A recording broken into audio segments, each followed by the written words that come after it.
Bonjour à tous, aujourd'hui on va parler d'un objet qu'on n'a pas l'habitude sur la chaîne, c'est un mini PC. Et au moment où je l'ai acheté sur Amazon, eh bien c'était le moins cher du site. Alors je ne sais pas si ça a changé depuis. Et pour ceux qui ne savent pas ce que c'est qu'un mini PC, en fait c'est un PC complet dans un minimum d'espace. Et ce mini PC, c'est le Nipoji AK1.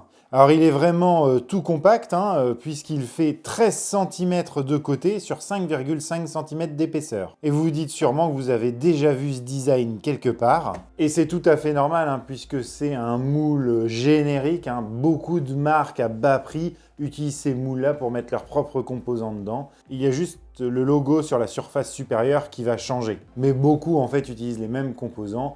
Allez voir un petit peu sur les sites internet et vous allez voir, vous allez retrouver cette config dans plein de marques. Mais en tout cas, celle-là, c'était la moins chère que j'ai trouvée. Mais avant de commencer le test, je dois vous dire que pour une fois, cette vidéo est sponsorisée par un site, et c'est le site GVG Mall, qui est une plateforme qui va vous permettre d'acheter des monnaies de jeu, des objets de jeu, des cartes de jeu, mais également des clés Steam, Origin, et même des clés pour des logiciels PC, et même des clés Windows 10, on reviendra dessus tout à l'heure. Et on va commencer d'abord par faire le tour du mini PC. Donc il est tout en plastique un peu mat. Ici tout le tour, il y a des évacuations d'air.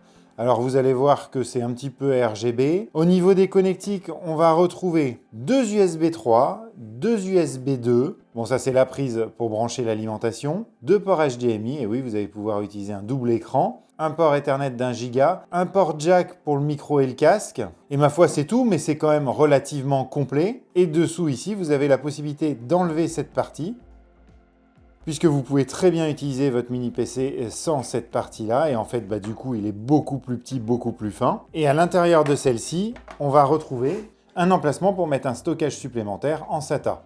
Alors ça sera en 2,5 pouces. Et à l'intérieur de la boîte, on avait l'alimentation, un câble HDMI, des petites vis qui vont permettre en fait de mettre ce support derrière. Et c'est un support VESA, donc vous allez pouvoir le mettre derrière un écran de PC par exemple. Et puis du coup, vous verrez plus du tout votre mini PC. Et puis également une petite notice, mais rien de vraiment important.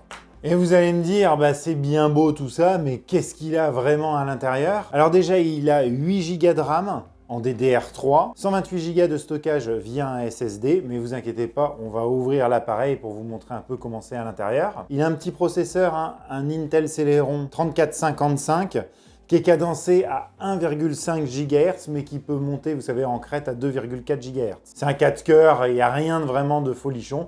Et bien sûr, il n'y a pas de GPU à proprement dit, puisqu'il est incorporé dans le Celeron. Ce qui est sympa également à savoir, c'est que d'origine, il a le Wi-Fi et il va pouvoir se connecter à un Wi-Fi 2,4 ou 5 GHz. On a également le Bluetooth 4.2. Et ce que je vous propose avant d'aller le brancher et de regarder un peu ce qu'il donne, c'est de l'ouvrir. Comme ça, je vais vous montrer un peu ce qui se cache à l'intérieur. Et le temps que je suis en train de le démonter, vous allez vous dire, Vincent, pourquoi t'as acheté ça? T'as déjà un PC, ça sert à rien. Mais en fait, je vous explique, c'est que je veux mettre un serveur Home Assistant chez moi pour gérer ma domotique. Et je me suis dit que j'allais utiliser un Raspberry Pi. Seulement, je ne sais pas si vous avez vu les prix des Raspberry en ce moment. Et bien du coup, un mini PC coûte moins cher. Alors on va faire aussi le test dans la vidéo de savoir combien ça consomme, parce qu'on sait qu'un Raspberry, ça consomme pas grand-chose. Mais vous allez voir, celui-là ne consomme pas énormément non plus. Et allez, on va l'ouvrir. Donc là, vous voyez qu'il y a bien des LED, l'alimentation se fait par ici. Et vous avez, alors je ne vais pas démonter ça, mais vous avez dessous le processeur. Et vous voyez ici qu'on a bien le stockage en SSD de 128 Go. Et ce que vous pouvez remarquer, c'est qu'il n'y a pas de barrette mémoire. Alors je pense que la mémoire, c'est ce composant-là. Et puis là, ici, vous avez la carte Wi-Fi pour le 2,4 et le 5 GHz. Voilà, c'est plutôt bien fait. On voit qu'on a un vrai ventilateur, donc on a un vrai système de refroidissement qui va faire aussi un extracteur par ici. J'ai l'impression que ça va récupérer l'air frais ici et le rejeter ici pour qu'il sorte par les grilles.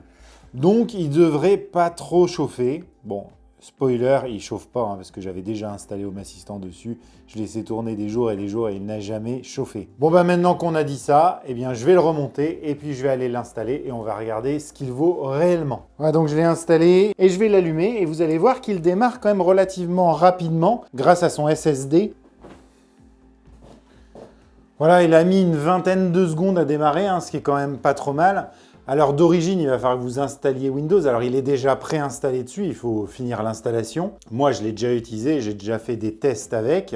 Vous pouvez voir qu'il y a des LED bleus tout le tour, là c'est plutôt joli, je trouve que ça fait un effet assez sympa. Et pour pouvoir bien vous présenter mon écran, eh ben, j'ai installé OBS que je vais lancer tout de suite et après on va passer directement sur l'écran du PC. Et la première chose qu'on va faire, eh bien, c'est regarder un peu les paramètres.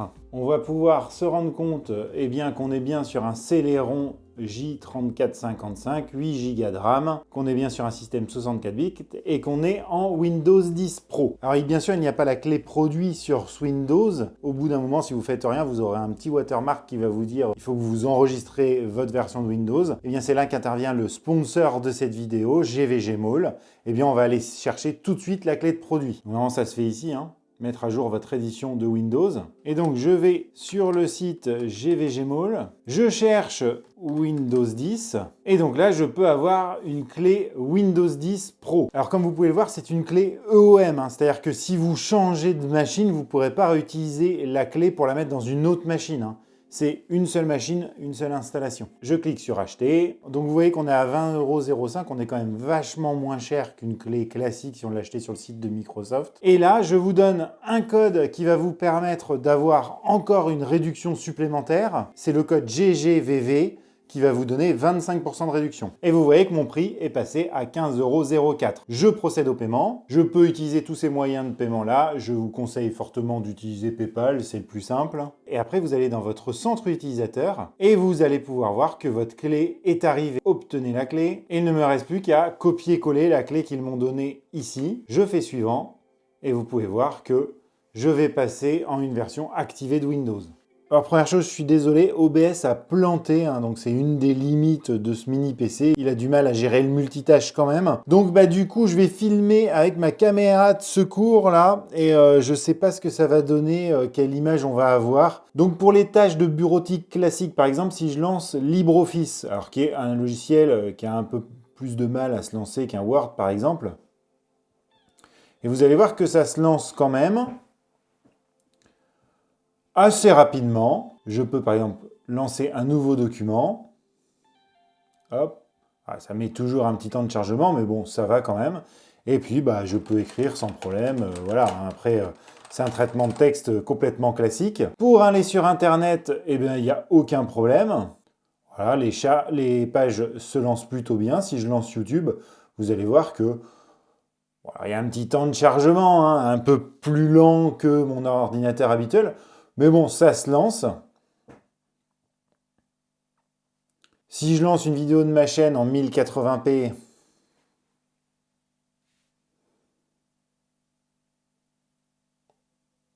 voilà, bon, là c'est la pub, mais c'est totalement possible de la regarder. Voilà, c'est complètement fluide. Et on va regarder à combien mon processeur tourne. Même là, il en peut plus trop, quoi, hein. On est déjà à 100%. C'est quand même assez fou. Mais bon, vous voyez, hein, ça s'affiche et c'est plutôt propre, hein, il n'y a pas de saccade. Je vais mettre en plein écran. Donc là, vous voyez, là, le passage est un peu long, hein, ça rame un peu. Mais bon, ça marche, il n'y a pas de lag. Donc, écoutez, là, pour l'instant, tout va bien. Ce que je vais faire maintenant, je vais essayer... Vous voyez, par contre, c'est les changements, là. Ouais, j'ai réduit la fenêtre, ça tend à ramer un petit chouïa, même un peu beaucoup. Voilà. Et on va essayer de lancer quand même une vidéo en 4K. Et on va voir ce que ça donne. Alors, j'ai pas les droits, hein, donc je vais sûrement couper assez rapidement la vidéo. Donc là, ça a l'air d'aller, mais je dois pas être en 4K. Je suis en 1080p. Je passe en 4K. Et là, qu'est-ce que ça va donner? Je vais mettre en plein écran.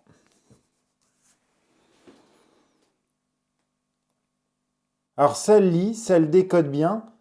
Mais on a comme une perte de FPS, vous voyez, on sent que c'est pas très fluide. Donc il faudra plutôt se cantonner au 1080p où là ça fonctionne très bien. Et autre chose, hein, je vais pas vous montrer les jeux vidéo parce que très honnêtement ça ne fonctionne pas, hein. J'ai essayé Rocket League qui est pourtant un jeu compétitif qui n'est pas hyper gourmand, surtout si on met dans les détails les plus bas.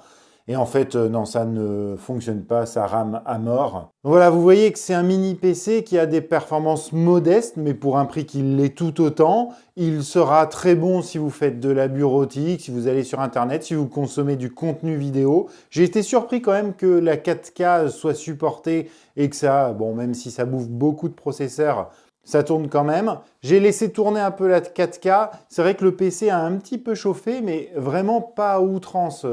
Et en plus, ce qui est sympa, c'est que même quand le ventilateur se met à tourner, alors on a un petit son un peu plus élevé qu'à l'habituel, mais c'est vraiment très correct. Bon, par contre, il faut oublier le jeu vidéo. Alors si du jeu sur des pages web, des choses comme ça, il n'y aura pas de problème. Par contre, dès que vous allez vouloir aller dans du jeu 3D, c'est même pas la peine d'y penser. C'est pas du tout un PC gamer. Il n'a pas de carte graphique dédiée. Il n'a pas un processeur de ouf. Mais en tout cas, moi, j'en ai vraiment une utilité. C'est que, bah, je vous le dis, hein, ça fait plus d'1 mois que je l'ai. Je l'ai acheté pendant les Black Friday et je m'en sers comme serveur domotique. Hein. J'ai mis Home Assistant dessus. Alors, je l'avais mis sur une clé pour pouvoir faire le test et ça marche impeccable. L'avantage, c'est qu'il ne consomme pas trop en courant. On est aux alentours de 10-11 watts quand il est en veille, hein, quand c'est écran éteint, et puis qu'il fait juste tourner Home Assistant. Donc, ce qu'il faut compter, un budget électrique pour le faire tourner dans une solution domotique, ou même si vous l'utilisez,